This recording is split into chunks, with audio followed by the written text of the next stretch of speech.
अगर गधा हारा तो हमारी जीत से कुछ लाभ नहीं।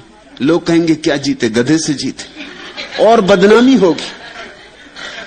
अगर गधा जीत गया भूल चूक, गधा ही है, इसका क्या भरोसा, दुलत्ती मारे या कुछ हो जाए और कभी जीत जाए संयोग से, तो हम सदा के लिए मारे गए। हम नहीं मारे गए, हमारी संतति भी मारी गई।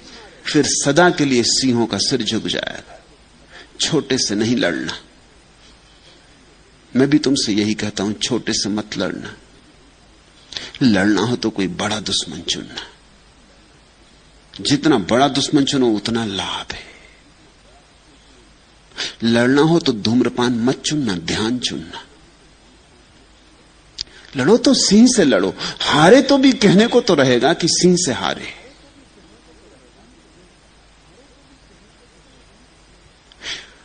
जीते तब तो कहना ही क्या। दोनों हाथ लड्डू होंगे। छोटे से मत लड़ना। आचार्य तुलसी ने मुझे एक दफा निमंत्रित किया था उनके एक सम्मेलन में। मैंने उनसे कहा कि नहीं, अनुव्रत शब्द मुझे नहीं जमता। छोटी छोटी बातों में मैं आदमियों को नहीं उलझाना चाहता। छोटी छोटी बातों में उलझ के आदमी मरा है। कुछ महाव्रत की बात हो। और ये बड़े मजे की बात है कि छोटे से आदमी अक्सर हार जाता और बड़े से जीत जाता। ये गणित बड़ा बेबूझ है। इसके पीछे बड़ा मनोविज्ञान है। छोटे से आदमी क्यों हार जाता? पहली तो बात ये, जो छोटे से लड़ने चला है उसने अपने को बहुत छोटा मान ही लिया। उसका भरोसा ही बहुत छोटे का हो गया।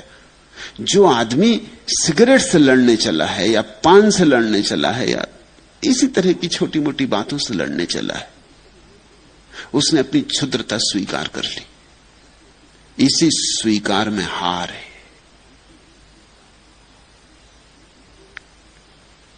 समझदार आदमी सिगरेट से लड़ता नहीं। अगर नहीं पीना है तो सिर्फ छोड़ देता है, लड़ता नहीं। नहीं पीना तो नहीं पीता। कौन कहता है कि पियो? सिर्फ छोड़ देता है बिना लड़े। उसे बात दिख गई कि नहीं जस्ती, कोई सार नहीं है। उस अंतर्दृष्टि में ही छूटना हो जाता। बिना लड़े हो जाए तब तो ठीक। जो आदमी कहता है लंगोटी बांधूंगा, दंड बैठक लगाऊंगा, इससे लड़ूंगा, वो पहले से हारने की बात पक्की हो गई उसकी। वो पहले ही से डरा हुआ है। वो घबरा रहा है। उसकी घबराहट उसे कपा रही। वो जानता है कि मैं जीतने वाला नहीं। वो जानता है कि घड़ी भर सिगरेट न पीऊंगा तलफ उठेगी, फिर क्या होगा। ऐसा हुआ। पहला आदमी उत्तर ध्रुव पर पहुंचा था, तो उसने जब लौट के अपने संस्मरण लिखे तो उसने संस्मरणों में लिखा कि हमें सारी सबसे बड़ी कठिनाई तब आई जब सिगरेट चुक गई। भोजन कम हो गया तो लोग एक बार भोजन करने को राजी थे, मगर जब सिगरेट चुक गई तो बड़ी मुसीबत खड़ी हो गई। लोग जहाज की रस्सियां काट काट के पीने लगे। रस्सियां। और जो उनका प्रमुख था वो तो बहुत घबराया। उसने कहा कि रस्सियां तुम पी गए तो ये जहाज चलेगा कैसे, वापस हम कैसे पहुंचेंगे। रस्सियों को बचाना मुश्किल हो गया, क्योंकि अधिक तो धूम्रपान करने वाले लोग थे। वो रात में उठाएं, चोरी से रस्सी काट के पी जाएं। और कोई चीज पीने की थी भी नहीं जहाज पर, रस्सियां ही थी जो जिनमें से धुआं निकल सकता था। बामुश्किल वो लौट पाए उन रस्सियों को किसी तरह बचा बचा के। एक आदमी ये पढ़ रहा था अखबार में, हाथ में सिगरेट लिए। उसे ख्याल आया कि अगर मैं भी उस यात्रा में होता और वो श्रृंखलाबद्ध धूम्रपान करने वाला था, चेन स्मोकर था, एक सिगरेट से दूसरी जलाए, दूसरी से तीसरी जलाए, सिगरेट हाथ से छूटे ही नहीं। अभी भी अखबार पढ़ रहा था, लेकिन उसे लगा कि अगर मैं उस यात्रा में होता तो क्या मैंने भी जहाज की गंदी रस्सियां पी होती, मैंने भी। और उसने हाथ से सिगरेट छोड़ दी। उसने कहा मैं देखूंगा जब इतनी तलफ मुझ में उठे कि मैं जहाज की सड़ी गली रस्सियां को धूम्रपान कर जाऊं, तभी सिगरेट हाथ में उठाऊंगा। 30 साल बीत गए, उसने सिगरेट हाथ में नहीं उठाई। ये बिना लड़े छोड़ना है। ये सिर्फ एक बात दिखाई पड़ गई कि तो हद मूढ़ता की बात है, मगर ये क्या मेरी भी दशा यही होगी? ऐसा सोचते ही सिगरेट हाथ से छोड़ दी कहना शायद ठीक नहीं, छूट गई। लड़ा नहीं। सिगरेट और माचिस सदा टेबल पर रखी रही 30 साल तक, जब तक वो मरा नहीं। इस प्रतीक्षा में रहा कि उस दिन पीऊंगा जिस दिन ऐसी दशा हो जाएगी कि अब कुछ भी पी सकता हूं, मगर वो दशा कभी नहीं हुई। और वो बहुत हैरान हुआ, तलफ उठी ही नहीं। तुम तलफ उठने के पहले ही माने हो कि उठेगी, उठने ही वाली है, बचना मुश्किल है। तुम्हारी मान्यता ही तुम्हें भरमा रही। छोटे छोटे क्षुद्र बातों से मत लड़ना। और बड़ी तो एक ही बात है, लड़ना हो तो परमात्मा के लिए लड़ना, लड़ना हो तो ध्यान के लिए लड़ना, वहां पूरी ऊर्जा लेकर लड़ना।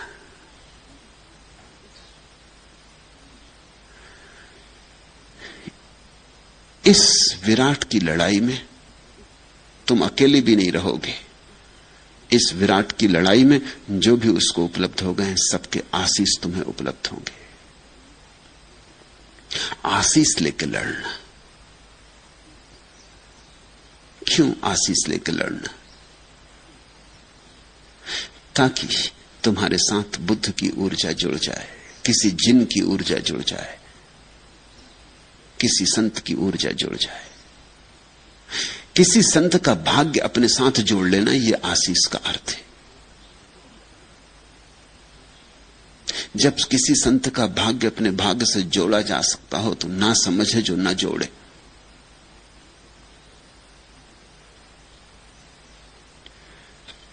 बुद्ध का आशीष लिया, चाहते थे ध्यान की गहराइयों में उतरना है। समाधि से कम उनका लक्ष्य नहीं था, इससे कम लक्ष्य रखना भी नहीं, छोटे छोटे लक्ष्य रखना ही नहीं। दूर आकाश के तारे पे आंख होनी चाहिए। और अगर तुम्हें 2 मील जाना हो तो 10 मील जाने का संकल्प होना चाहिए, तो 2 मील पहुंचोगे।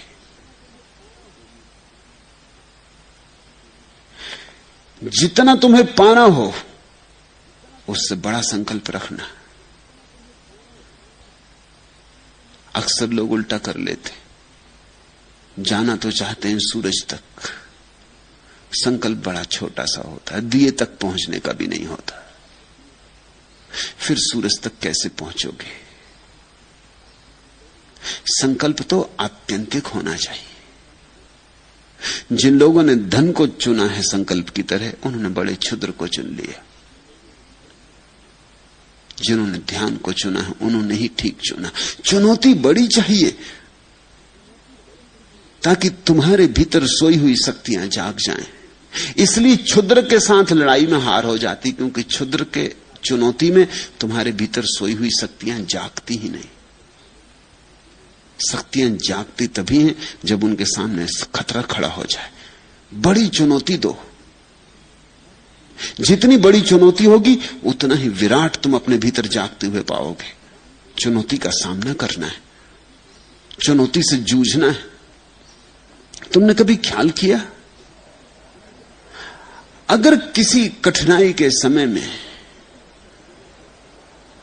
तुम जूझ पड़ते हो तो तुम्हारे भीतर बड़ी ऊर्जा होती जैसी सामान्यता नहीं होती। समझो कि घर में आग लग गई, तुम थके मांदे आए थे कि 7 दिन से यात्रा कर रहे थे और सारा शरीर टूट रहा था, और तुम बिल्कुल थके मांदे थे और भूखे थे और चाहते थे कि किस तरह भोजन करके गिर पड़ो बिस्तर में और खो जाओ 2 दिन के लिए बिस्तर में, 2 दिन उठने ही नहीं। घर आए, खाने की तो बात दूर, देखा कि घर में लपटें लगी, आग जल रही, सब भूल गए। 7 दिन की थकान, शरीर का टूटा फूटा होना, भूख, निद्रा सब गई। एक क्षण में कोई ज्योति तुम्हारे भीतर भभक के उठी, एक ऊर्जा उठी, तुम जूझ गए। अब शायद तुम रात भर आंख से लड़ते रहो और नींद नहीं आएगी। और पहले तुम सोच रहे थे कि घड़ी भर भी अगर मुझे जागना पड़ा, भोजन के तैयार होने के समय की प्रतीक्षा करनी पड़ी, तो मैं सो जाऊंगा, गिर जाऊंगा। क्या हुआ? कहां से ये ऊर्जा आई? एक बड़ी चुनौती सामने खड़ी हो गई। उस बड़ी चुनौती के कारण ये ऊर्जा आई। चुनौतियां चुनना बड़ी कुशलता की बात है। और अगर चुनना ही हो तो आत्यंतिक कहो उसे समाधि, निर्वाण, मोक्ष, परमात्मा, जो नाम देना चाहो।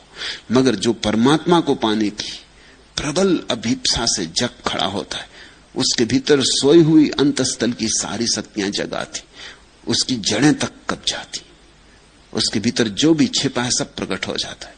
क्योंकि इस बड़ी चुनौती के सामने अब कुछ भी छिपा के नहीं रखा जा सकता। अब तो सभी दांव पर लगाना होगा तो ही यात्रा हो सकती। इसलिए कहता हूं कि छोटी मोटी चीज से लड़ोगे तो हारोगे, क्योंकि तुम्हारी सोई हुई शक्तियों को चुनौती नहीं मिलती।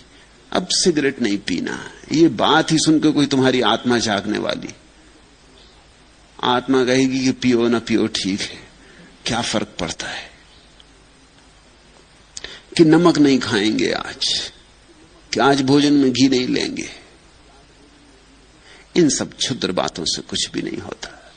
कि पानी छान के पिएंगे, कि रात पानी नहीं पिएंगे, इन सब क्षुद्र बातों से कुछ भी नहीं होता। ऐसी कोई चुनौती की तीर की तरह छुप जाए, चुभ जाए, कि चली जाए भीतर तक, कि सारे सोए हुए अंतस्थल को कपा दे, झंझावात की तरह आए, तूफान की तरह आए और तुम्हें उठा जाए। उसी उठने में पहुंचना है। लेकिन फिर भी काश आशीष भी मिल जाए, उनका जो पहुंच गए, उनका जिन्होंने पा लिया है, उनके हाथ का सहारा मिल जाए, तो हार का कोई कारण नहीं। अक्सर तुम हारते हो क्योंकि क्षुद्र से लड़ते, पहली बात, और कभी कभी विराट की आकांक्षा से भी भरते हो, लेकिन तुम्हारे पास आशीष की संपदा नहीं होती, तुम अकेले पड़ जाते। दूर किनारा, विराट तो बहुत दूर है, पता नहीं कहां है किनारा। ये किनारा तो हमें पता है, दूसरा किनारा वो दिखाई भी नहीं पड़ता। सागर का दूसरा किनारा, उसकी यात्रा पर चलते हो घबराहट होती, ये किनारा छोड़ने में घबराहट होती।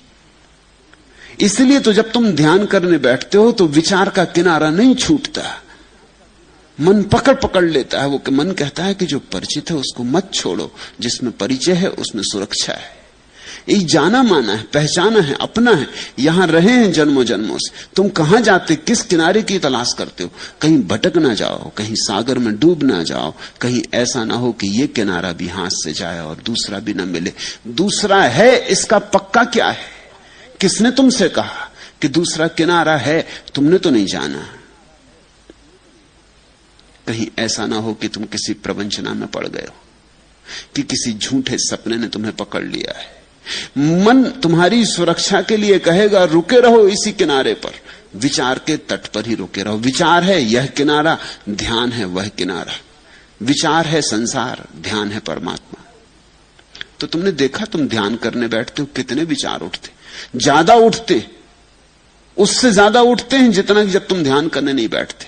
24 घंटे 1000 काम में लगे रहते हो, इतने विचार नहीं सताते। घंटे भर आंख बंद करके बैठ जाओ आसन लगा के, तुम एकदम हैरान हो जाते हो कि मामला क्या है। क्या विचार प्रतीक्षा ही करते थे कि करो बच्चों ध्यान करो, फिर तुम्हें बताएंगे। सब तरफ से टूट पड़ते, सब दिशाओं से हमला बोल देते, जैसे प्रतीक्षा ही में थे कि करो ध्यान तो मजा चखाएं। आने लगते सब तरह के विचार, धन के, वासना के, काम के, राजनीति के, यह वह कूड़ा करकट, सब अखबार उड़े आते, सब एक दिशा से नहीं, सब दिशाओं से हमला हो जाता। एकदम घिर जाते दुश्मनों में। थोड़ी देर में थक के उठाते हो, सोचते हो इससे तो हम जब काम में लगे रहते हैं तभी कम विचार होते, ये तो चले थे निर्विचार होने और विचार के झंझावात से घिर गए। ऐसा क्यों होता है? इसलिए होता है कि मन तुम्हारी सुरक्षा कर रहा। मन कह रहा कहां जाते हो, जिस लक्ष्य का कोई पता नहीं, जहां तुम कभी गए नहीं, जिसका कोई स्वाद नहीं। किस मृग मरीचिका के पीछे जा रहे हो? व्यवहारिक बनो, जो जाना माना है, परखा है, उसी को पकड़े रहो। इसलिए आशीष की जरूरत है। आशीष का अर्थ है हम तो इस किनारे हैं, उस किनारे से कोई पुकार दे दे। आशीष का अर्थ है हम तो इस किनारे खड़े हैं, कोई उस किनारे से कह दे कि घबराओ मत, मैं पहुंच गया हूं, आओ। और जैसे तुम डर रहे हो मैं भी डरता था। डरो मत, पहुंचना होता है, देखो मैं पहुंच गया हूं। बुद्धों का सत्संग खोजने का और क्या अर्थ होता है? यही कि किसी ऐसे आदमी के पास होना जो अनुभव से कह सके कि पहुंच गया हूं। शास्त्रों से नहीं, अनुभव से, जो गवाह हो, जो साक्षी हो, जो ये न कहे कि मैं परमात्मा को मानता हूं, जो कहे मैं जानता हूं। जो इतना ही न कहे जानता हूं, बल्कि कहे कि मैं हूं। ये तीन अवस्थाएं हैं, मानना, जानना, होना। मानना बहुत दूर है, वो इसी किनारे खड़ा आदमी जो मानता है, उसे पता नहीं। अंधा आदमी जैसे रोशनी को मानता है कि होनी चाहिए, होगी, इतने लोग कहते हैं तो जरूर होगी, मगर संदेह तो उठते ही रहेंगे, क्योंकि उसने तो जाना नहीं, उसने तो देखा नहीं, पता नहीं लोग झूठ ही बोलते हो, लोगों का क्या भरोसा। अपने अनुभव के बिना जानना कैसे हो, मानना भी कैसे हो? तो मानना भी थोथा होता है, सब मानना थोथा होता है, सब विश्वास अंधविश्वास होते। फिर एक आदमी है जिसकी आंख खुली और जिसने देखा, और देखा कि हां रोशनी है, वृक्षों पे नाचती हुई किरणें देखी, आकाश में उगा सूरज देखा, रात में घिरा आकाश चांद तारों से भरा देखा, देखे फूल, हजार हजार रंग देखे, आकाश में खिले इंद्रधनुष देखे, देखा सब, और कहा कि नहीं है, ये जानना हुआ।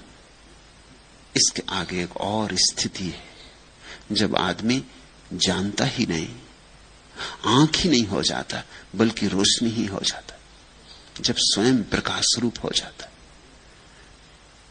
इसलिए बुद्ध को हम भगवान कहते हैं, महावीर को भगवान कहते हैं।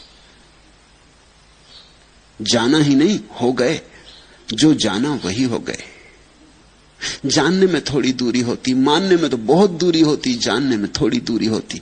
देख रहे हैं, वह रहा प्रकाश, हम खड़े यहां, फिर धीरे धीरे दूरी मिटती जाती, मिटती जाती, और जो जाना जा रहा है और जो जानने वाला है एक ही हो जाते। ज्ञाता और ज्ञेय का भेद गिर जाता है, वही परम ज्ञान है। ऐसे किसी व्यक्ति का आशीष मिल जाए तो तुम्हारे भीतर उत्साह और उमंग भर जाती, श्रद्धा का सूत्रपात होता है, संवेग पैदा होता है। कोई पहुंच गया है तो हम भी पहुंच सकते हैं,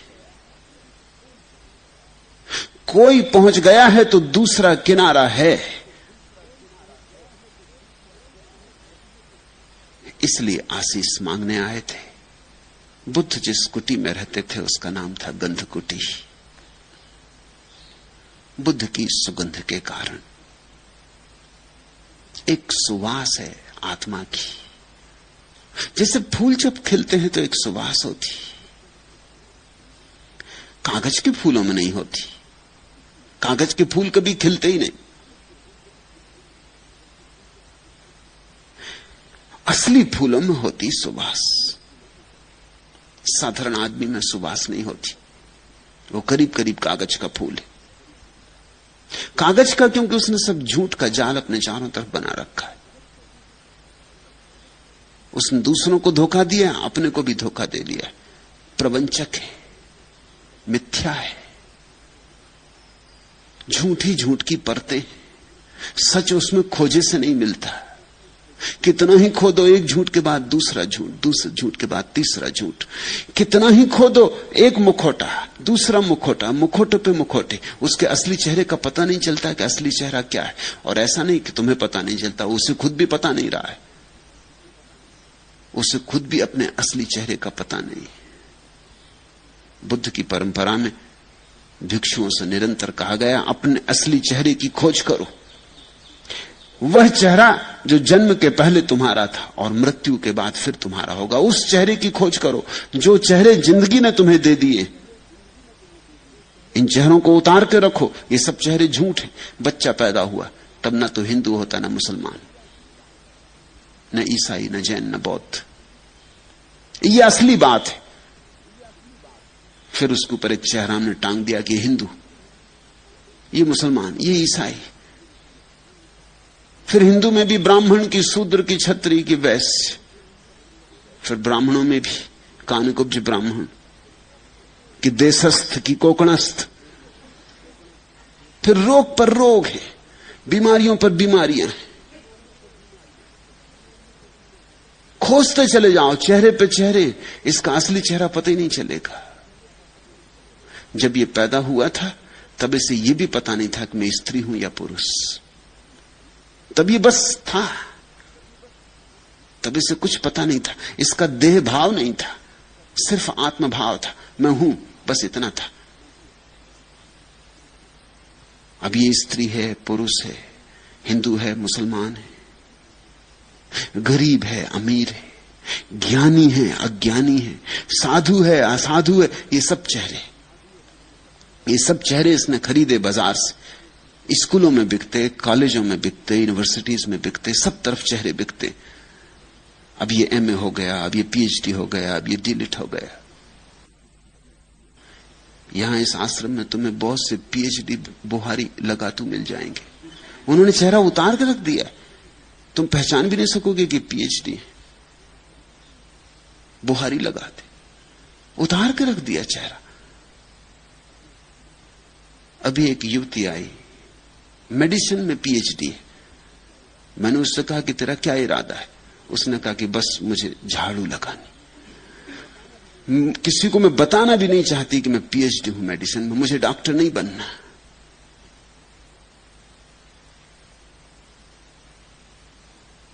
तो मैंने कहा कि हमें एक अस्पताल की तो जरूरत है ही, सन्यासी बीमार पड़ते। तो उसने कहा अस्पताल में बुहारी लगा दूंगी, मगर नहीं, ये चेहरा मैं नहीं चाहती। मैं इतने दूर से सिर्फ यहां बुहारी लगाने आई। चेहरे उतारने पड़ते, उतार कर रख देने पड़ते। पश्चिम से युवक युवतियां सन्यास लेते हैं आके, वो कहते हैं अजीब बात है, हिंदुस्तान में जो मिलता है पहले यही पूछता है, डिग्री क्या, कहां तक पढ़े हो। ये बेपढ़े लिखों के सवाल है। ये पढ़ा लिखा आदमी नहीं पूछता ये बात। पढ़ा लिखा इसको क्या पूछेगा, ये बेपढ़े लिखों के सवाल। हिंदुस्तान तो बड़ा अजीब है, कहते हैं बड़ा आध्यात्मिक है, दिखता नहीं। तुम लोग मिले नहीं, ट्रेन में मिल जाए, पूछते हैं क्या काम करते, क्या तनख्वाह, ऊपर से क्या मिलता। एक तो तनख्वाह पूछना ही अपमानजनक है। किसी आदमी की तनख्वाह नहीं पूछनी चाहिए, क्योंकि हो सकता है बेचारी की छोटी तनख्वाह हो और कहने में संकोच हो और झूठ बोलना पड़े। उसकी नौकरी छोटी मोटी हो, वो क्लर्क हो कि किसी प्राइमरी स्कूल में मास्टर हो। अब तुम उसकी भद्द करवाने पर राजी हो। या तो वो सच बोले तो अपमानजनक मालूम पड़ता है, या झूठ बोले तुम उसे झूठ बोलने का उत्तेजना दे रहे हो। फिर तनख्वाह क्या मिलती। और इतने तक चैन नहीं है आध्यात्मिक लोगों को, आखिर में पूछते हैं ऊपर भी कुछ मिलता है कि नहीं। अगर ऊपर मिलता तो नौकरी अच्छी। हद हो गई। ऊपर मिलने का मतलब क्या होता है? चोरी, बेईमानी, रुश्वत। ये सब थोथे चेहरे हैं, और इन थोथे चेहरों पर हमें बड़ा भरोसा है।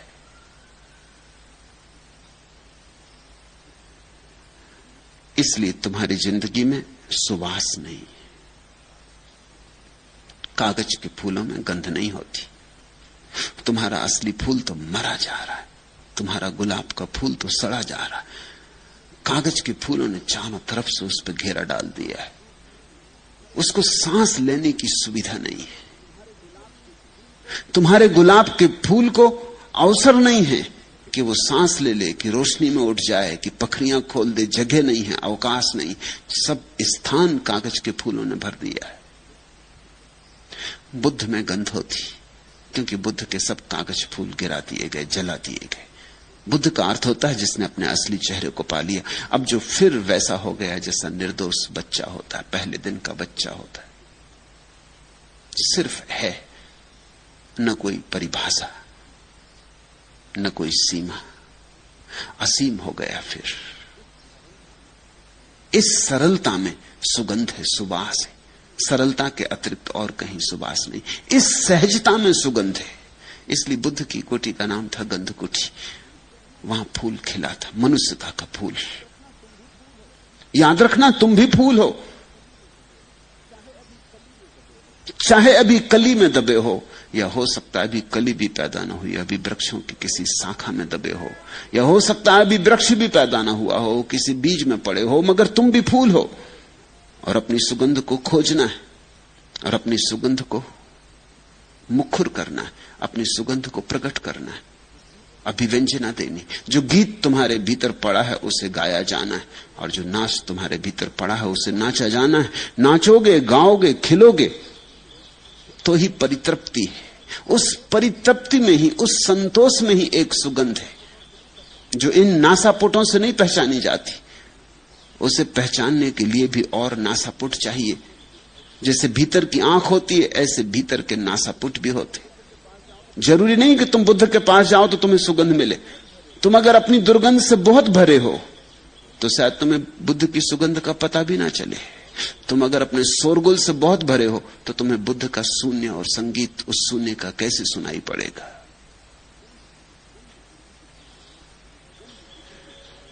गंध कुटी के चारों ओर जूही के फूल खिले थे। शास्ता ने उन भिक्षुओं को कहा, भिक्षुओं, जूही के खिले इन फूलों को देखते हो? एक फूल तो बुद्ध का खिला था, मगर शायद अभी ये भिक्षु उसे नहीं देख सकते, इसलिए मजबूरी है।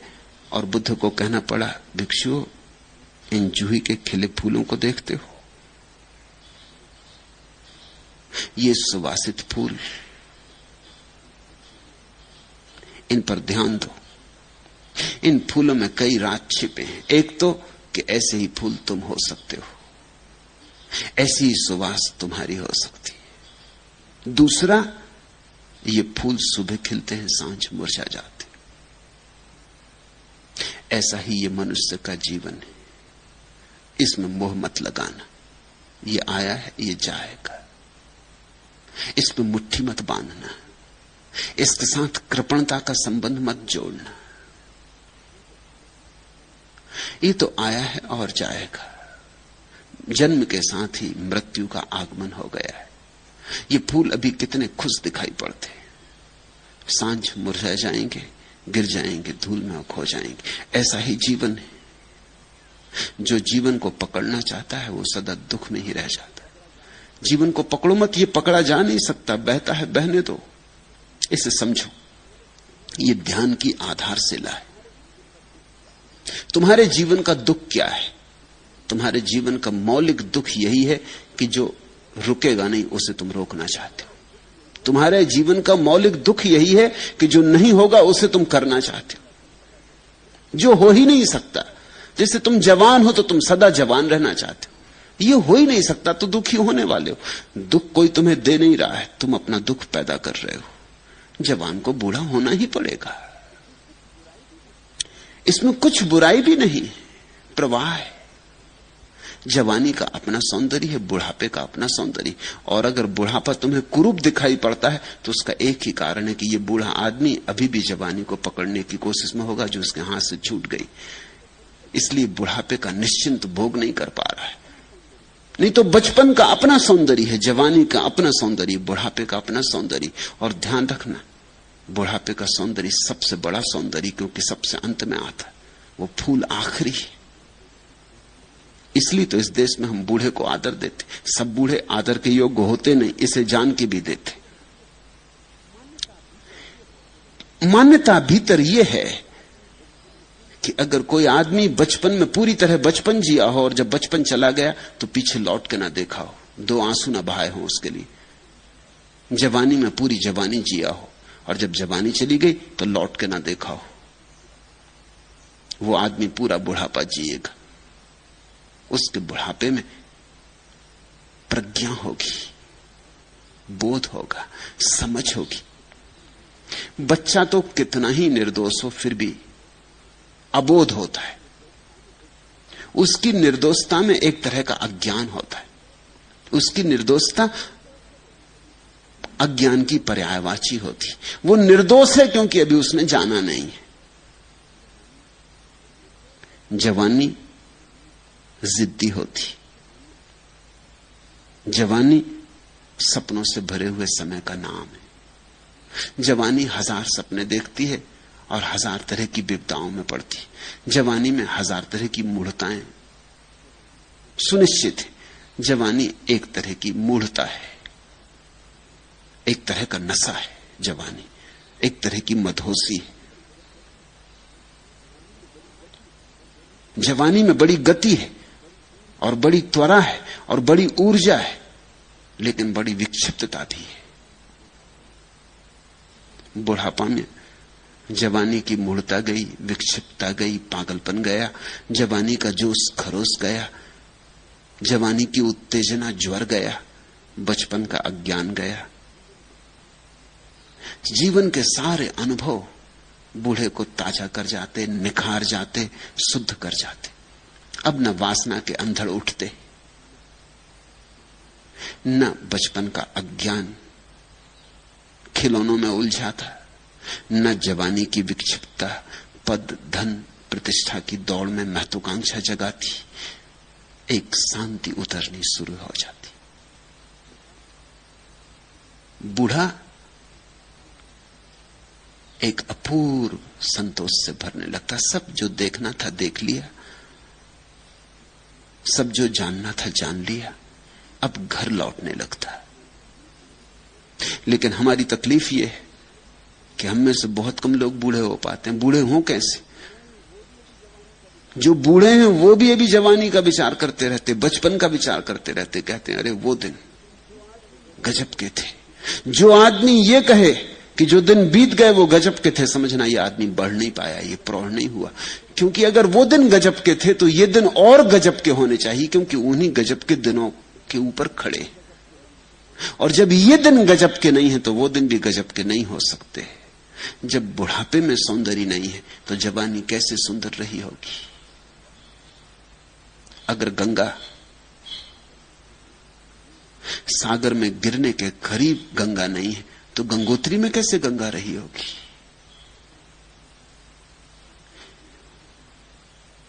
बूढ़ा आदमी एक अभिनव सौंदर्य से भर जाता है। उसके सौंदर्य में एक शीतलता होती है, जवानी की गर्मी नहीं।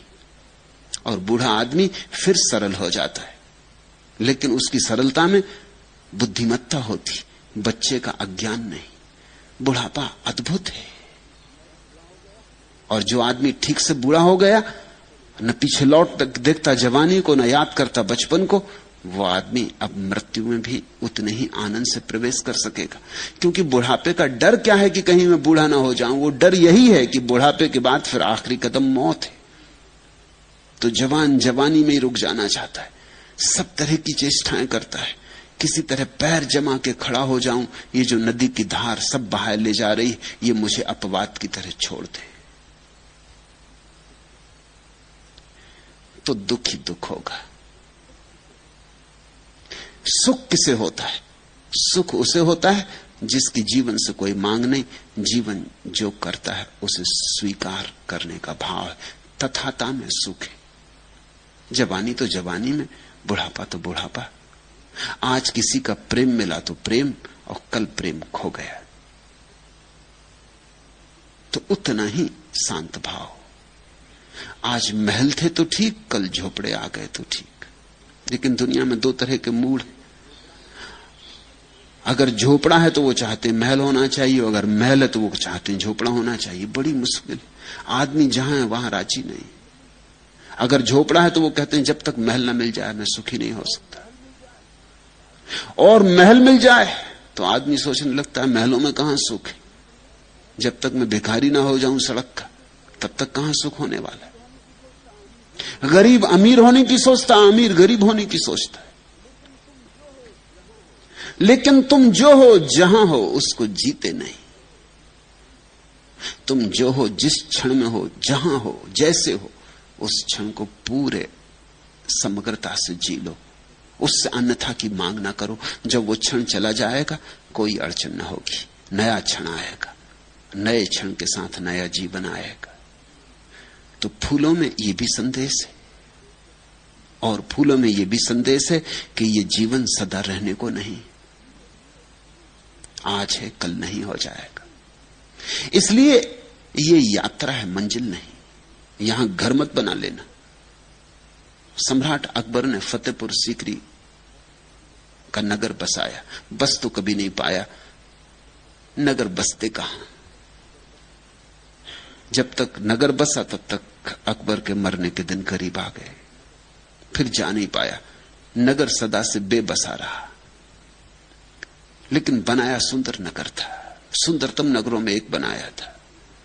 और एक एक चीज बड़े ख्याल से रखी थी, एक एक चीज, एक एक ईंट बड़े सोच विचार कर रखी गई थी। जो पुल फतेहपुर सीकरी को जोड़ता है, उस पुल पर क्या वचन लिखे जाएं, तो अकबर ने सालों उस पर विचार किया था।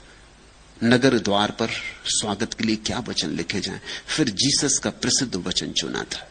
वचन है कि यह संसार एक सेतु है, इससे गुजर जाना, इस पर घर मत बना लेना।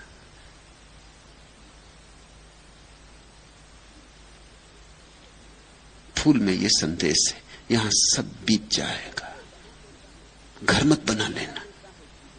घर जो बना लेता है जीवन में वही ग्रस्त है, और जो घर नहीं बनाता वही संन्यास्त है। संन्यास के लिए घर छोड़ के जाने की जरूरत नहीं, संन्यास के लिए घर बनाने की आदत छोड़ने की जरूरत है। संन्यास के लिए यहां कोई घर घर नहीं है, सभी सराएं, जहां ठहरे वहीं सराएं। इसका यह मतलब नहीं है कि सराय को गंदा करो, कि सराय है अपने को क्या लेना देना। इसका यह भी मतलब नहीं कि सराय कैसी भी हो तो चलेगा। सराय को सुंदर करो, सुंदरता से रहो, लेकिन ध्यान रखो कि जो आज है वो कल चला जाएगा। यह जीवन का स्वभाव है। तो बुद्ध ने कहा, भिक्षुओं, जूहे के इन खिले फूलों को देखते हो, ये सांझ मुरझा जाएंगे। ऐसा ही क्षणभंगुर जीवन है, अभी है अभी नहीं। इन फूलों को ध्यान में रखना भिक्षुओं। यह स्मृति ही क्षणभंगुर के पार ले जाने वाली नौका है। क्यों? जो क्षणभंगुर को पकड़ना चाहता है उसके भीतर विचारों का तूफान उठेगा। विचार है क्या? क्षणभंगुर को पकड़ने की चेष्टाएं, क्षणभंगुर को थिर करने की चेष्टाएं। विचार है क्या? घर बनाने की ईंटें। इसलिए जो क्षणभंगुर को पकड़ना नहीं चाहता उसके भीतर विचार अपने आप छीन हो जाते। सार ही क्या है? जब सब चला जाना है तो इतने सोच विचार से क्या होगा? इतनी योजनाएं बनाने का क्या अर्थ है? अतीत चला गया, भविष्य भी आएगा और चला जाएगा, और वर्तमान बहा जा रहा है। जी लो बजाय योजनाएं करने के। जैसे जैसे विचार कम होते वैसे वैसे ध्यान प्रकट होता। ध्यान है निर्विचार चित्त की दशा, वही नौका है, वही पार ले जाएगी। विचारों ने बांध रखा है जंजीरों की तरह इस तट से, ध्यान ले जाएगा नौका की तरह उस तट पर। भिक्षुओं ने फूलों को देखा और संकल्प किया, संध्या तुम्हारे कुम्भलाकर गिरने के पूर्व ही हम ध्यान को उपलब्ध होंगे, हम रागादि से मुक्त होंगे। फूलो तुम हमारे साक्षी रहो। भगवान ने कहा, साधु साधु। जब भी वे आशीष देते थे तो यही उनका आशीष था, साधु साधु। धन्य हो कि साधुता का जन्म हो रहा, धन्य हो कि सरलता पैदा हो रही, धन्य हो कि ध्यान की तरफ तुम्हारी दृष्टि जा रही, धन्य हो कि इस साधना में रस उमग रहा है। साधु साधु। ऐसा कहकर अपने आशीषों की वर्षा की। तब ये सूत्र उन्होंने कहे थे, शून्य ग्रह में प्रविष्ट शांत चित्त भिक्षु को भली भांति से धर्म की विपස්සना करते हुए अमानुषी रति प्राप्त होती। जो व्यक्ति शून्य ग्रह में ठहर जाए, जो अपने भीतर निर्विचार हो जाए, जिसके भीतर विचारों की तरंगें ना उठती हो, शून्य यानी निर्विचार, जो व्यक्ति शून्य हो जाए वही शांत चित्त है। जो लोग तुम्हें साधारणतः शांत चित्त दिखाई पड़ते हैं, वह शांति सिर्फ ऊपर से साधी गई है, क्योंकि भीतर तो विचारों का बवंडर चल रहा है। चुप होने से कोई शांत नहीं होता, न बोलने से कोई शांत नहीं होता, न सोचने से शांत होता है। तुम ऊपर से बिल्कुल पत्थर की मूर्ति बन के बैठ सकते हो और भीतर विचार चलते रहे, तो इस पत्थर की मूर्ति बनने से कुछ भी नहीं होगा। एक युवक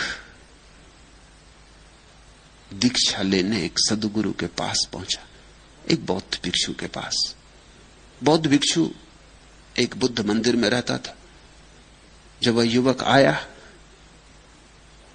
तो उस गुरु ने पूछा कि पहले कहीं और कुछ सीखा है? उसने कहा, हाँ, पहले मैं एक योगी के पास सीखा हूं।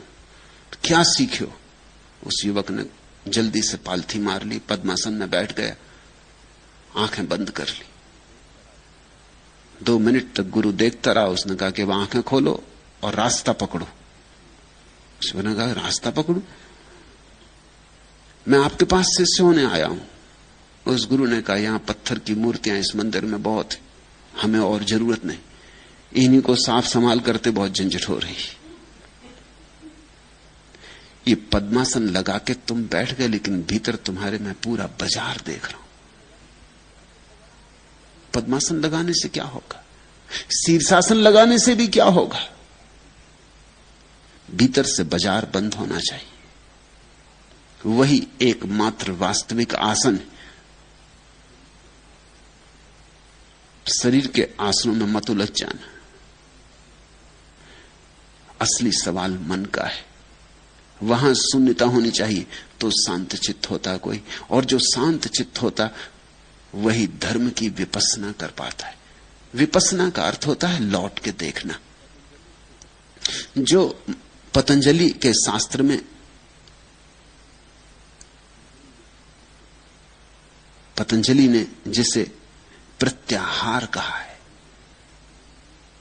पीछे लौट कर जाना, जिसको महावीर ने प्रतिक्रमण कहा है। आक्रमण यानी बाहर जाना, दूसरे पे हमला। प्रतिक्रमण यानी अपने पर आना, जिसको जीसस ने मेटानॉया कहा है, वापसी। उसी को बुद्ध विपස්සना कहते हैं। विपස්සना का अर्थ होता है लौट के अपने स्रोत को देखना। जब विचारों का जाल हट जाता है और सामने सिर्फ शून्य रह जाता, तभी तुम लौट के पीछे देख सकते हो। नहीं तो विचार तुम्हें पकड़े रहते हैं, लौटने नहीं देते। विचारों के उलझाव के कारण तुम अपने मूल स्रोत को देखने से वंचित रह जाते हो। जो उस मूल स्रोत को देख लेता है, ये बुद्ध का वचन बड़ा अद्भुत है, वो अमानुषी रति को उपलब्ध हो जाता है। वो ऐसे संभोग को उपलब्ध हो जाता है जो मनुष्यता के पार है, जिसको मैंने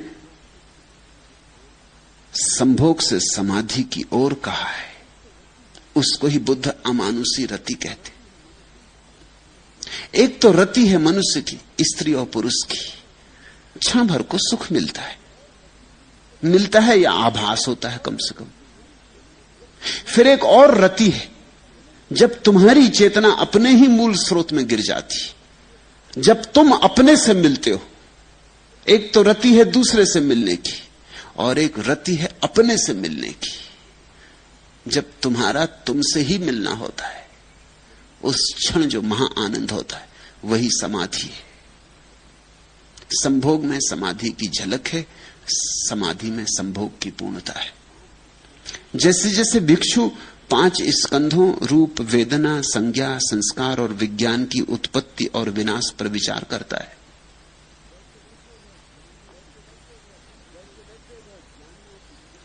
वैसे वैसे वह ज्ञानियों की प्रीति और प्रमोद रूपी अमृत को प्राप्त करता है। एक तो अज्ञानी का प्रेम है, एक ज्ञानी का प्रेम है। धन्यभागी हैं वे जो ज्ञानी की प्रेम दशा को पालें। अभागे हैं वे जो अज्ञानी के प्रेम में ही पड़े रहें और भटक जाएं। इनके भेद को ख्याल में लेना। अज्ञान से भरा हुआ प्रेम क्या है? अज्ञान से भरा हुआ प्रेम ऐसा है जिसमें प्रेम का कोई कण भी नहीं है, कुछ और ही है, बात कुछ और ही। तुम अकेले होने में ऊबते हो, इसलिए किसी को प्रेम करते हो कि अकेले होने में मजा नहीं आता, अकेले होने में ऊब आती है, उदासी आती, अकेले होने में घबराहट होती, किसी का साथ चाहिए, किसी का साथ तुम्हारे लिए एक जरूरत है। ये अज्ञानी का प्रेम है। ज्ञानी का प्रेम क्या है? ज्ञानी अकेले होने में परम आनंद से भरता, अकेले होने में परेशान नहीं होता, अकेले होने में परम आनंद से भरता है। लेकिन इतने आनंद से भर जाता है कि अब उस आनंद को बांटना चाहता है, किसी को देना चाहता है। अज्ञानी का प्रेम मांगता है, ज्ञानी का प्रेम देता है। बुद्ध ने खूब दिया, समस्त सद्गुरुओं ने दिया। मिलेगा तो देना ही पड़ेगा। जब दिया जलेगा तो रोशनी बिखरेगी, और जब फूल खिलेगा तो सुगंध उड़ेगी हवाओं पर। इसे रोका नहीं जा सकता। अज्ञानी का प्रेम कैसा है? अज्ञानी का प्रेम ऐसा मिल जाए, भिखारी का प्रेम है। पति पत्नी से चाह रहा है कि कुछ दो, मैं अकेले में बड़ा उदास हो रहा हूं, मुझे कुछ रस दो, और पत्नी भी कह रही मुझे कुछ रस दो। दोनों भिखारी एक दूसरे से मांग रहे हैं, देने की तैयारी किसी की भी नहीं, तो कलह तो होगी ही। इसलिए पति पत्नी के बीच जो कलह है वो शाश्वत है। उस कलह का मूल कारण पति और पत्नी की कोई खराबी नहीं, अज्ञानी का प्रेम है। दोनों मांग रहे हैं। दो भिखारी रास्ते पर खड़े हो गए, समझ लो कि दोनों अंधे भिखारी, इसलिए देख भी नहीं पाते कि दूसरा भी भिखारी। दोनों एक दूसरे के सामने हाथ फैलाए खड़े हैं कि कुछ मिल जाए, दया करो। वही दशा है पति पत्नियों की। अंधे देख भी नहीं सकते कि दूसरा बेचारा खुद ही भिखारी, इससे क्या मांग रहे, और दूसरा भी मांग रहा है कि कुछ मिल जाए। और दोनों ही दुखी होंगे, क्योंकि मिलना तो है नहीं, देने की तैयारी किसी की वहां है नहीं, देने को वहां कुछ है ही नहीं, तैयारी भी कैसे हो, सब खाली खाली है, रिक्त है।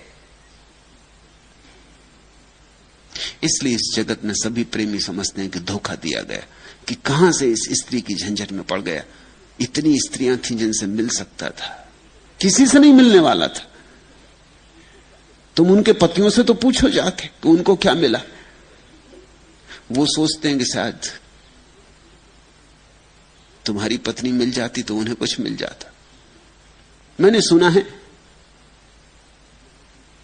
एक यहूदी पुरोहित को एक युवक ने आके कहा कि मुझे क्षमा कर दे, मुझे बिल्कुल क्षमा कर दे, मैं महापापी हूं। यहूदी पुरोहित ने कहा, लेकिन मुझे पता तो चले क्या पाप है। उस युवक ने कहा, मत पूछे, बस मुझे क्षमा करना, ये पाप ऐसा है कि मैं कह ना सकूंगा। लेकिन पुरोहित ने कहा, तुम मुझसे कह सकते हो और बिना जाने मैं क्षमा भी कैसे कर दूं? तो मजबूरी में युवक ने कहा कि मामला यह है कि कई बार मेरे मन में आपकी पत्नी के प्रति वासना उठती, मुझे क्षमा कर दे। उस यहूदी पुरोहित ने उसके सिर पर हाथ रखा और कहा, बेटा घबरा मत, मेरे मन में भी तेरी पत्नी के प्रति विचार उठते, तू निश्चिंत रह, इसमें कुछ अपराध नहीं है, क्योंकि ये हालत मेरी भी, यही हालत है। जो तुम्हें नहीं मिला है सोचते हो शायद उससे मिल जाता। इस जगत में भिखारी भिखारियों के सामने खड़े, किसी सम्राट को खोजो, मगर सम्राट को खोजने का ढंग सम्राट होना है, इसलिए बड़ी मुसीबतें। सम्राट के पास सम्राट होकर ही पहुंच सकते हो, भिखारी को राजमहल में प्रवेश भी नहीं मिलेगा। सम्राट को खोजने का उपाय सम्राट होना है। अगर बुद्धों से सत्संग चाहते हो तो ध्यानी बनो, धीरे धीरे तुम्हारा सम्राट भी भीतर पैदा हो, फिर खूब प्रेम बरसता है, प्रेम ही प्रेम बहता है, प्रेम की रसधार बहती। वह वैसे ही वैसे जैसे जैसे विपस्सना को उपलब्ध होता है, और जैसे जैसे देखता है संसार में सब क्षण भंगुर है, यहां कुछ ठहरने वाला नहीं, वैसे वैसे ज्ञानियों की प्रीति और प्रमोद रूपी अमृत को प्राप्त करता है। और जब देने की कला आ जाती है और देने की क्षमता आ जाती तो सुख है। सुख देने में, लेने में नहीं। तुमने भी कभी कभी जीवन में निरीक्षण किया होगा इस बात का कि जब तुम देते हो तब एक तरह का सुख मिलता है, कुछ भी थोड़ा सा भी दे दो, और जब तुम लेते हो तब पीछे थोड़ी सी ग्लानि होती है, लेने में तुम दीन हो जाते। इसलिए एक बात जानना, अगर तुम किसी को कुछ दो तो ख्याल रखना वो तुम्हें कभी क्षमा नहीं कर पाएगा, वो तुमसे बदला लेगा। इसलिए अक्सर होता, लोग कहते हैं हमने तो नेकी की, हमें बदले में बदी मिली, उसमें राज है। इसलिए ज्ञानियों ने कहा नेकी कर और कुएं में डाल, फिर उसको बिल्कुल भूल ही जा, उसकी याद ही मत दिलाना, नहीं तो जिस आदमी के साथ नेकी की वही तेरी गर्दन काटेगा, क्योंकि उसको तूने दीन कर दिया। एक आदमी आया, तुमने उसे 100 रुपए दे दिए और तुम्हारे मन में बड़ा नेकी का भाव उठा कि देखो कितना गजब का काम कर रहे हैं, इसको 100 रुपए दे रहे हैं। तुम तो गजब का काम कर रहे हो, उस आदमी पे क्या गुजर रही, वो ये देख रहा है कि अच्छा कभी मौका मिला तो देख लेंगे। तुम ऐसे अकड़े जा रहे हो, ऐसे फूले जा रहे हो, आज हम मुसीबत में हैं, ठीक है, हाथ फैलाने पड़े तुम्हारे सामने, ठीक है। वो सदा प्रार्थना करेगा कभी ऐसा दिन आए कि तुम भी हमारे सामने हाथ फैलाओ, तभी वो तुम्हें क्षमा कर पाएगा, नहीं तो क्षमा नहीं कर पाएगा। वो तुम्हारा दुश्मन हो गया, तुमने एक दुश्मन बना लिया। देना इस ढंग से कि लेने वाले को पीड़ा ना हो, तो ही, नहीं तो तुम क्षमा नहीं किए जा सकोगे। देना इस ढंग से कि लेने वाले को पता ना चले, इसलिए गुप्त दान की महिमा है। देना इस ढंग से कि लेने वाले को यह ख्याल ही ना हो कि देने वाला वहां अकड़ के खड़ा था और देने में मजा ले रहा था। देना विनम्रता से, देना झुक के, हाथ तुम्हारा नीचा हो इस ढंग से देना, लेने वाले का हाथ ऊपर रहे इस ढंग से देना, ताकि लेने वाले को ऐसा लगे कि लेके उसने तुम पर कृपा की है, अनुग्रह किया। फिर तुम्हारे लिए कभी नेकी के बदले में बदी नहीं मिलेगी। जिसके भीतर देने की पात्रता आ जाती है, पात्र भर जाता है प्रेम से, उसी के भीतर प्रमोद होता है। प्रमोद है देने का आनंद। सबसे बड़ा आनंद है इस जगत में देने का आनंद, और सबसे बड़ी देने की चीज है इस जगत में ध्यान। नंबर 2 पर प्रेम। ये 2 बड़ी से बड़ी संपदाएं हैं, ध्यान की और प्रेम की। जो सेवा सत्कार स्वभाव वाला है और आचार कुशल है, वह आनंद से ओतप्रोत होकर दुख का अंत करेगा। जैसे जूही अपने कुमलाए फूलों को छोड़ देती है, वैसे ही है भिक्षुओं, तुम राग और द्वेष को छोड़ दो। द्वितीय दृश्य, श्रावस्ती का एक निर्धन पुरुष हल चलाकर किसी भांति जीवन यापन करता था। वह अत्यंत दुखी था, जैसे कि सभी प्राणी दुखी। फिर उस पर बुद्ध की ज्योति पड़ी, वह संन्यास्त हुआ। किंतु संन्यास्त होते समय उसने अपने हल नंगल को विहार के पास ही एक वृक्ष पर टांग दिया। अतीत से संबंध तोड़ना आसान भी तो नहीं, चाहे अतीत में कुछ हो या ना हो तो छोड़ना शायद और भी कठिन होता है। संन्यास्त हो कुछ दिन तो वह बड़ा प्रसन्न रहा और फिर उदास हो गया। मन का ऐसा ही स्वभाव है, द्वंद्व, एक अति से दूसरी अति। इस उदासी में वैराग्य से वैराग्य पैदा हुआ। वो सोचने लगा इससे तो गृहस्थी बेहतर थे, ये कहां की झंझट मोल ले ली, इस संन्यास्त होने में क्या सार है। इस विराग से वैराग्य की दशा में वह उस हल को लेकर पुनः ग्रस्त हो जाने के लिए वृक्ष के नीचे गया। किंतु वहां पहुंचते पहुंचते ही उसे अपनी मूढ़ता दिखी।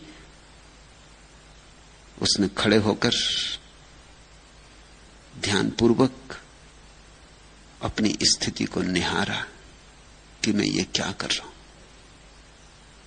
उसे अपनी भूल समझ आई, पुनः विहार वापस लौट आया। फिर यह उसकी साधना ही हो गई।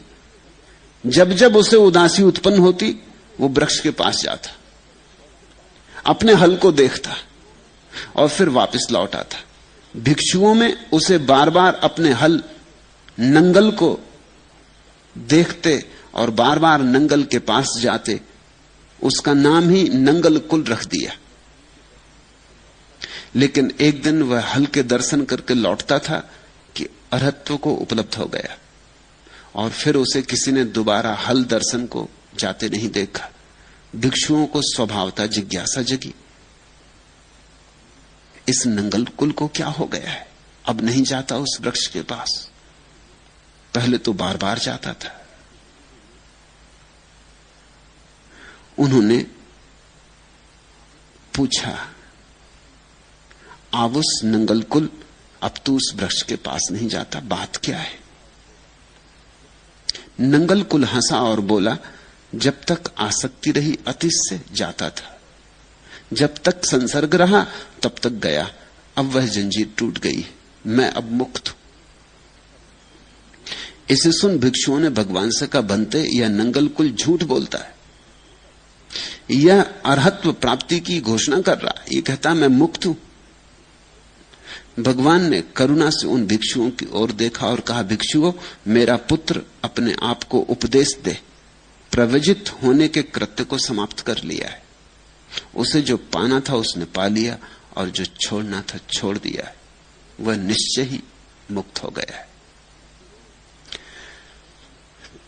तब उन्होंने ये दो सूत्र कहे, अत्तना चोदयत्तानम पटिवासे अत्तम तना सो अत्त गुत्तो सातिमा सुखम भिक्खु विहाहिसी अत्ता ही अत्तनो नाथो अत्ता ही अत्तनो गति तस्मा संजमत्तानम अस्सम भद्रम व वाणिजो। जो आप ही अपने को प्रेरित करेगा, जो आप ही अपने को संलग्न करेगा, वह आत्मगुप्त अपने द्वारा रक्षित स्मृतिवान भिक्षु सुख से विहार करेगा, वह मुक्त हो जाता है। मनुष्य अपना स्वामी आप है, आप ही अपनी गति है, इसलिए अपने को संयमी बनावे, जैसे सुंदर घोड़े को बनिया संयत करता है।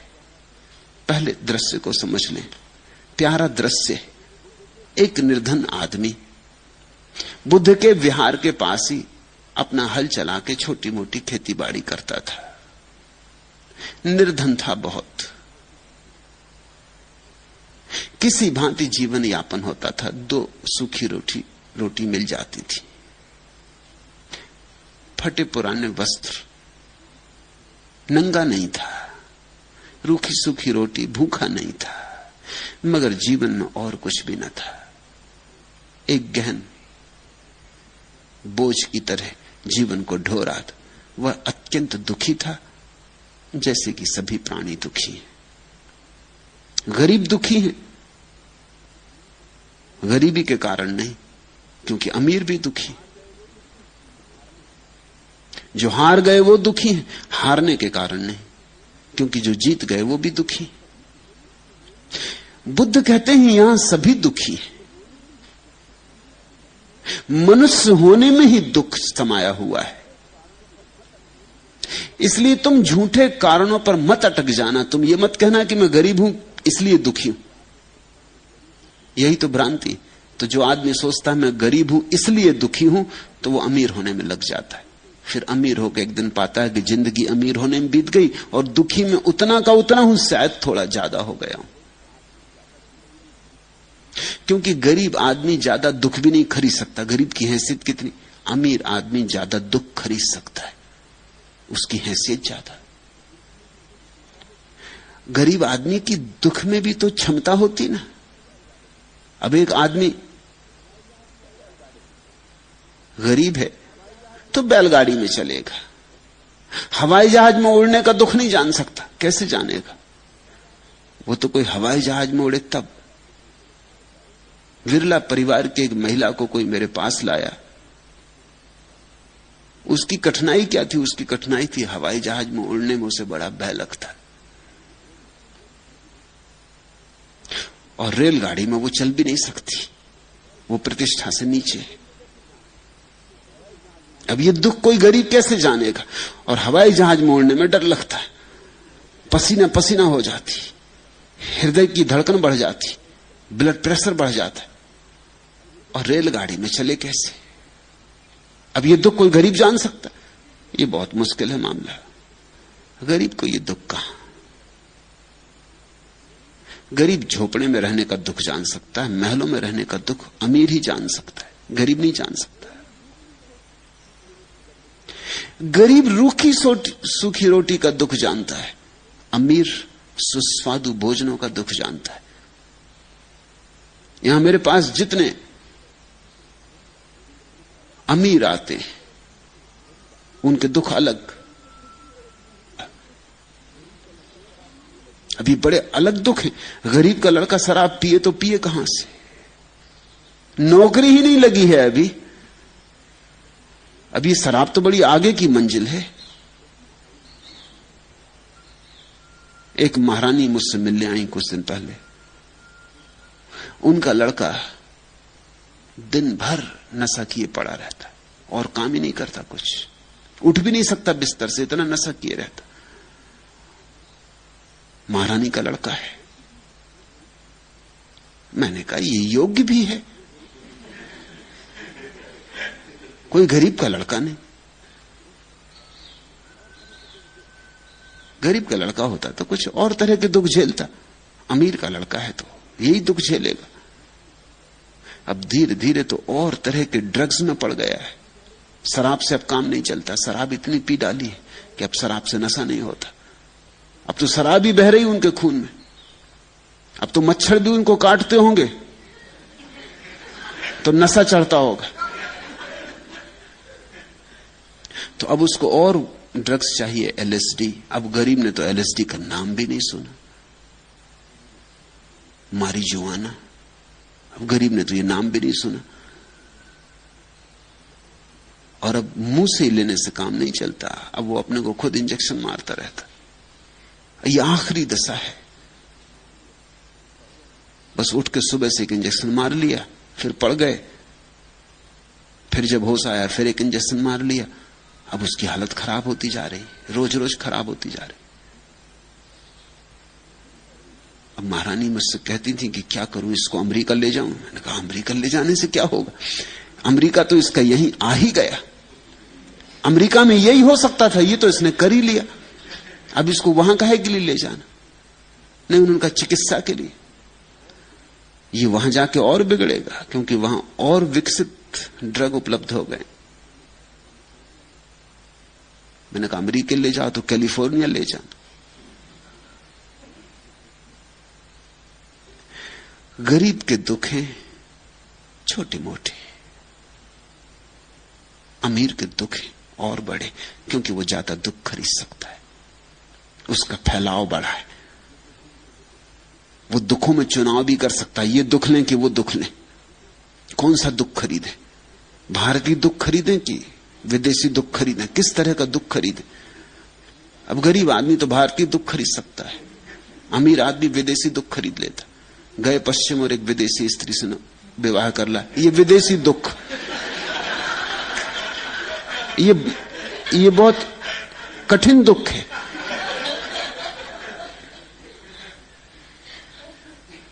मेरे एक मित्र हैं प्रोफेसर, एक अमेरिकन युवती से विवाह करके आ गए। अब बड़े 7 साल साथ रहे, मेरे पड़ोस में ही रहते थे। जब मैं विश्वविद्यालय में शिक्षक था तो मेरे पास ही रहते। उनका दुख 24 घंटे वही, हर चीज में दुख। क्योंकि जब अमेरिकन स्त्री से शादी किया तो फिर अमेरिकन लहजा चाहिए। अब अमेरिकन स्त्री है, वो शराब भी पिएगी, सिगरेट भी पिएगी। अभी इनको बहुत कठिन मालूम पड़े कि स्त्री और सिगरेट पिए और इनके सामने फूंक रही, और इनसे घर में काम भी करवाए। क्योंकि अमेरिका में तो 50-50% काम है, ठीक भी है। जब अमेरिकन स्त्री ली तो अमेरिकन दुख भी लेना पड़ेगा ना। तो काम बांट दिया उसने, एक दिन मैं नाश्ता बनाऊंगी, एक दिन आप बनाएं। अब बना रहे हैं पकोड़े सुबह से और आंखें उनकी धुआं दे रहे हैं। वो मुझसे पूछते क्या करूं? मैंने कहा इसमें कुछ करना नहीं है, तुम विदेशी दुख लिए हो, तुम्हें देसी दुख नहीं जचा। फिर वो शाम को खेलने भी जाएगी टेनिस, इनको वो चिंता लगे कि वो टेनिस खेलने गई। उसको खेलने दो भाई, खेलने की बात नहीं। वो मुझसे कहेंगे वहां लोगों के गले में हाथ डाल के घूमती। तो विदेशी दुख तो विदेशी दुख है,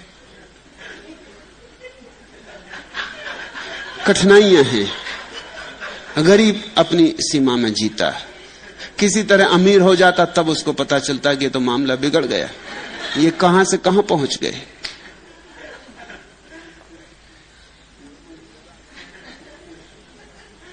यहां हमारे वैराग्य हैं, वो राधा के प्रेम में पड़ गए। अब राधा है इटालियन, इटालियन मतलब विदेशियों में भी विदेशी। अब उनको भारी कष्ट, अब उनको 24 घंटे इसी की फिक्र रहती कि राधा कहां, किससे बात कर रही, किसके हाथ में हाथ डाल के घूमने चली गई। मैंने उनसे कहा वैराग्य, तुम गरीब घर के आदमी हो, तुम अपनी सीमा में रहो, तुम कोई भारतीय दुख खरीदो।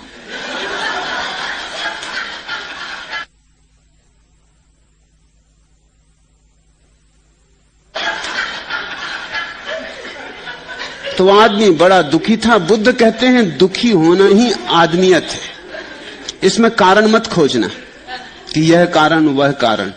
आदमी जहां भी होगा दुखी होगा, जब तक आदमी के पार ना हो जाए तब तक दुखी होगा। आदमियत कारण है, तो तुम दुख बदल ले सकते हो, मगर इससे कुछ फर्क ना पड़ेगा। उस पर बुद्ध की ज्योति पड़ी। ये बुद्ध की ज्योति पड़ने का क्या मामला है? अपने खेत में चलाता होगा हल बखर, बुद्ध वहां से रोज निकलते होंगे। वो बिहार के पास ही खेती बाड़ी करता था, देखता होगा रोज बुद्ध को जाते। ये शांत प्रतिमा, ये प्रसादपूर्ण व्यक्तित्व, खड़ा हो जाता होगा कभी कभी अपने हल को रोककर, 2 क्षण आंख भर के देख लेता होगा, फिर अपने हल में जुट जाता होगा। ये रोज होता रहा होगा। जैसे रसरी आवत जात है सिल पर पड़त निशान, पत्थर पे भी निशान पड़ जाता है, रस्सा आता रहे जाता रहे।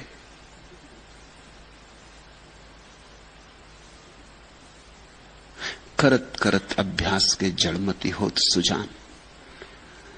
रोज रोज देखता होगा, फिर और ज्यादा ज्यादा देखने लगा होगा। फिर बुद्ध जाते होंगे तो पीछे दूर तक देखता रहता होगा जब तक आंख से ओझल ना हो जाए। फिर धीरे धीरे प्रतीक्षा करने लगा होगा कि आज अभी तक आए नहीं, कब आते होंगे।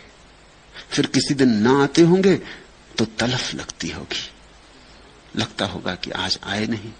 कभी ऐसा भी होता होगा कि बुद्ध होंगे बीमार, नहीं गए होंगे भिक्षा मांगने, तो शायद आश्रम पहुंच गया होगा कि एक झलक वहां मिल जाए।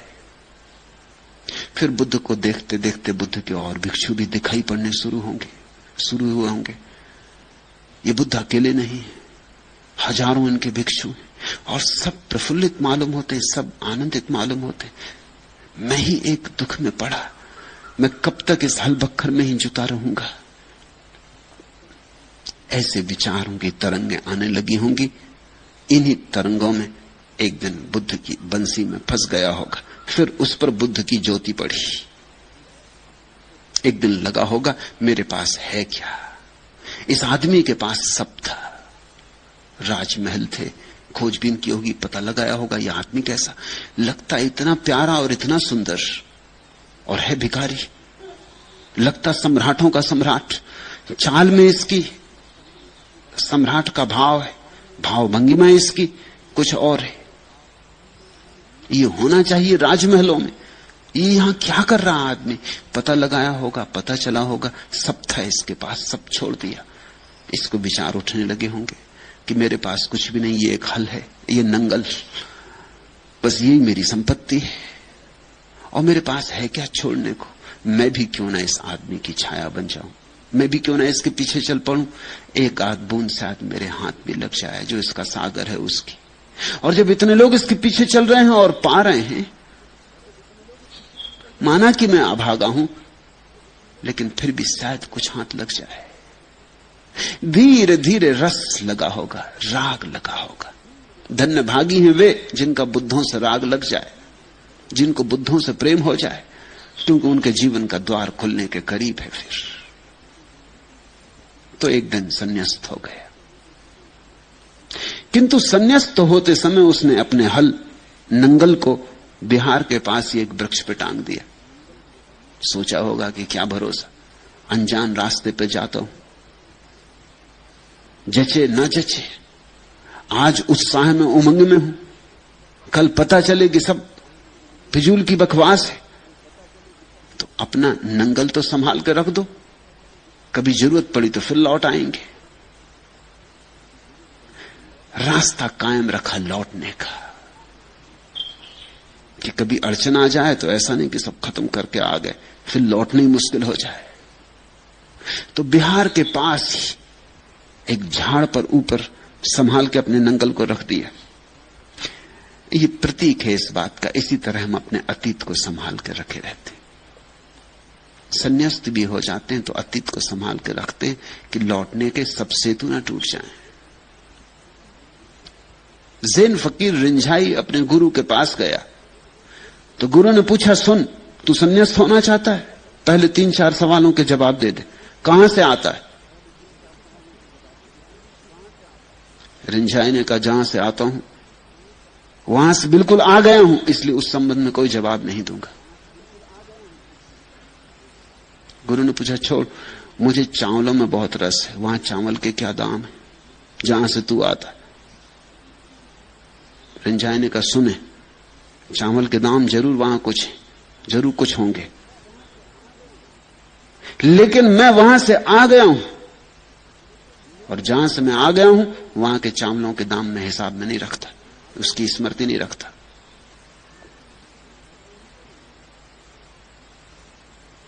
गुरु ने कहा, एक बात और, किस रास्ते से आया, कहां कहां होके आया? रिंझाई ने कहा, फिजूल की बातें पूछ रहे, और मैं जानता हूं कि आप क्यों पूछ रहे, आप मुझे भड़काएं मत, आप मुझे उत्तेजित ना करें,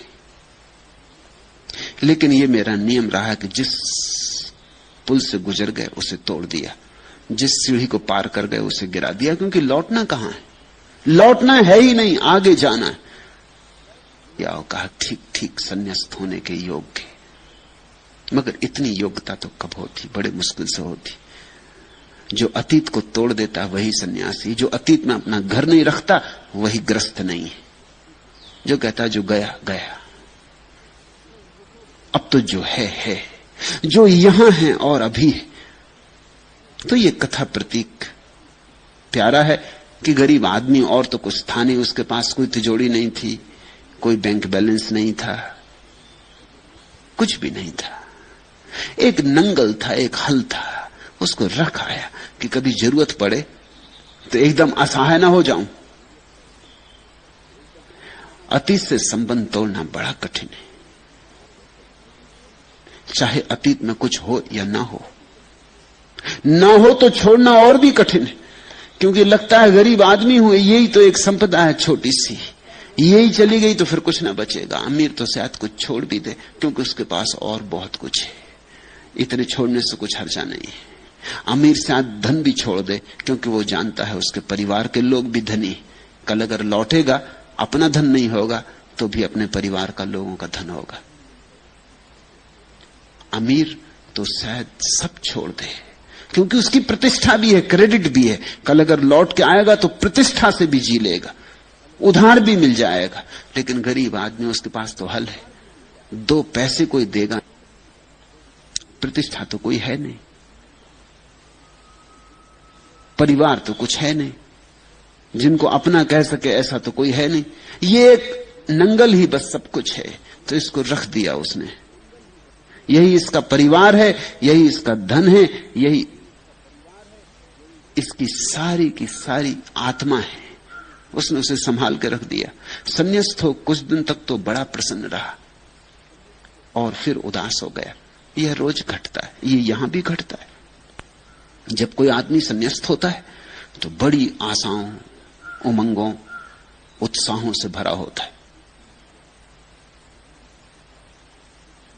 लेकिन के अनुकूल ही थोड़ी संसार चलता है और तुम्हारी अपेक्षाएं थोड़ी जरूरी रूप से पूरी होती। फिर तुम अपेक्षाएं भी बहुत कर लेते हो, तुम अपेक्षाएं जरूरत से ज्यादा कर लेते हो। उन अपेक्षाओं को पूरा करने के लिए जितना श्रम करना चाहिए वो तो करते नहीं, अपेक्षाएं अटकी रह जाती, पूरी नहीं होती। जितना संकल्प चाहिए वह तो होता नहीं, फिर धीरे धीरे उदासी पकड़ती। लोग सोचते हैं कि शायद संन्यास्त हो गए तो सब हो गया। संन्यास्त होने से सिर्फ शुरुआत होती यात्रा की, सब तो अभी होना है। मेरे पास लोग आ जाते, वो कहते हैं कि बस संन्यास दे दीजिए, फिर 2-4 महीने बाद आते हैं कि अभी तक कुछ हुआ नहीं, जैसे कि संन्यास से कुछ होने वाला है। संन्यास तो सिर्फ सूचना थी कि अब ले लिया, सब हो गया। अब जैसी जिम्मेवारी मेरी है, अब वो मुझे अदालत में ले जाने की इच्छा रखते कि अभी तक किया क्यों नहीं। तो ये आदमी संन्यास्त हो गया था, सोचता होगा बुद्ध के शिष्य हो गए, अब और क्या करना है। फिर उदासी आनी शुरू हुई होगी, क्योंकि बुद्ध कहते हैं विपस्सना करो, बुद्ध कहते हैं ध्यान करो, बुद्ध कहते हैं संकल्प करो, बुद्ध कहते हैं भीतर जाओ। ये जाता होगा भीतर, इसको नंगल दिखाई पड़ता हो, झाड़ पर लटका नंगल जाता होगा भीतर। वही विचार आते होंगे, पीछे अतीत के सोचता होगा ये कहां की झंझट में, कहां भीतर जाना, कहां है भीतर, क्या है भीतर। अंधेरा अंधेरा दिखता होगा, भीतर जाना। ये तो सोचे नहीं था, बुद्ध को देखा था, बुद्ध की महिमा देखी थी, बुद्ध का गौरव देखा था, बुद्ध का प्रकाश देखा था, उसी लोभ में पड़ के संन्यास्त हो गया था। अब ये करना भी पड़ेगा कुछ, ये तो सोचता था ऐसे मिल जाएगा, पीछे चलते चलते मिल जाएगा। तो कई दफे उदासी आ जाती। पहली दफा जब उदासी आई तो उसने सोचा इसमें कोई सार नहीं, ये अपना काम नहीं। गया, उचट गया वैराग्य से मन, पहुंचा अपने वृक्ष के पास, सोचा हल को लेकर पुनः ग्रस्त हो जाऊं। लेकिन मन ऐसा ही क्षणभंगुर सोचता है कि मन बहुत उदास है, मैं क्या करूं। मैं कहता हूं 3 दिन बाद आओ। वो सोचता है 3 दिन बाद मैं उपाय बताऊंगा। 3 दिन बाद वो आता, वो कहता अब मन उदास नहीं। मैंने कहा वापस जाओ, इतना काफी है। इससे समझो कि ये सब क्षण भाव भंगिमाएं हैं, इनमें इतने उलझो मत। आती हैं जाती हैं, मौसम की तरह बदलती। सुबह सूरज, दोपहर बादल घिर गए, सांझ बूंदाबांदी हो गई। अब हर चीज को समस्या मत बनाओ कि बूंदाबांदी हो गई अब क्या करें, जैसे कि अब जिंदगी भर बूंदाबांदी होती रहेगी। कल सुबह फिर सूरज निकलेगा, अब बादल घिर गए अब क्या करें। मैं कहता हूं 3 दिन बाद आओ। 3 दिन बाद बादल छट जाते, इसलिए लक्ष्मी को बिठा, वो उपाय है। जब तक तुम मेरे पास आओगे समस्या गई, तुम्हारी भी गई, मेरी भी गई। धीरे धीरे तुम्हें यह समझ में आ जाएगा कि अगर तुम थोड़ा धीरज रखो तो समस्याएं चली जाती, अपने से चली जाती। इसलिए अंग्रेजी में बीमार के लिए शब्द है पेशेंट। पेशेंट का मतलब होता है जो पेशेंस रखे, बीमारी चली जाती। धैर्य रखे, शब्द प्यारा है। धीरज रहे तो सब चला जाता है। कहते हैं कि अगर सर्दी जुकाम हो, दवा लो तो 7 दिन में जाता है, और दवा ना लो तो 1 सप्ताह में, मगर जाता है। तब तक बात बदल गई। बादल घिरे थे, छट गए, सूरज निकल आया। इसने सोचा अरे मैं और ये क्या कर रहा हूं। जब हल बखर जोतता था तो कौन सा सुखी था, दुख के सिवा कुछ भी न था। अब न हल बखर जोतना पड़ते, न मेहनत करनी पड़ती। भिक्षा मांग लाता हूं, पहले से अच्छी रोटी मिल रही, अच्छी दाल, अच्छी सब्जी मिल रही। और बुद्ध का सत्संग पहले तड़फता था कब निकलेंगे, एक क्षण भर को देख पाता था। अब 24 घंटे उनकी सन्निधि। ये मैं क्या कर रहा हूं। सोचा होगा कि इतनी बड़ी संपदा पाने चला हूं, बुद्धत्व। थोड़ा बुद्ध कहते मैं भी किसान हूं, मैं भीतर की खेती बाड़ी करता हूं, भीतर बीज बोता हूं, भीतर की फसल काटता हूं। ऐसे ही किसानों से बुद्ध ने कहा होगा ये, क्योंकि किसान किसान की भाषा समझे।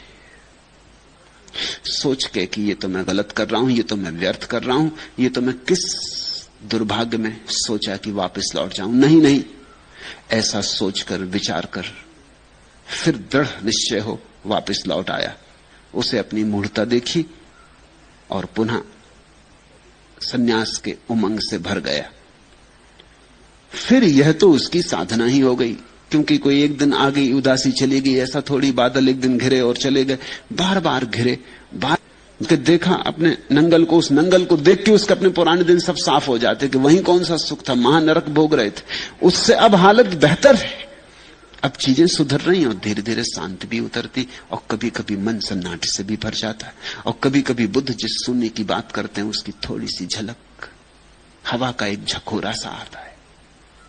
और बुद्ध जिस ध्यान की बात करते हैं, यद्यपि पूरा पूरा नहीं संभलता, लेकिन कभी कभी खिड़की खुलती, क्षण भर को सही, मगर बड़े अमृत से भर जाती। ये हो तो रहा है, अभी बूंद बूंद हो रहा है, कल सागर सागर भी होगा, बूंद बूंद से तो सागर भर जाता। ऐसा बार बार जाता और बार बार वहां वापस लाता, ऐसा अनंत बार हुआ होगा। भिक्षु ने उसे बार बार जाते देखकर तो उसका नाम ही नंगल कुल रख दिया। वो कहने लगी यही इसका परिवार है, क्योंकि आदमी अपने परिवार की तरफ जाता। कोई अपनी पत्नी को छोड़ आया तो सोचता है वापस जाऊं, फिर अपनी पत्नी को लेकर ग्रस्त हो जाऊं। कोई अपने बेटे को छोड़ आया, सोचता है जाऊं, अब बेटे को फिर स्वीकार कर लूं और ग्रस्त हो जाऊं। इसका कोई और नहीं है, ये नंगल कुल है, इसका एक ही कुल है, एक ही परिवार, वो नंगल। उसमें कुछ है भी नहीं सार, उसको कोई चुरा भी नहीं ले जाता, झाड़ पे अटका है, कोई ले जाने वाला भी नहीं है गांव में, मगर यही उसकी कुल संपदा है। उसका नाम रख दिया नंगल कुल। वो न मालूम कितनी बार गया, न मालूम कितनी बार आया। एक दिन हल्के दर्शन करके लौटता था कि अरहत्व को उपलब्ध हो गया।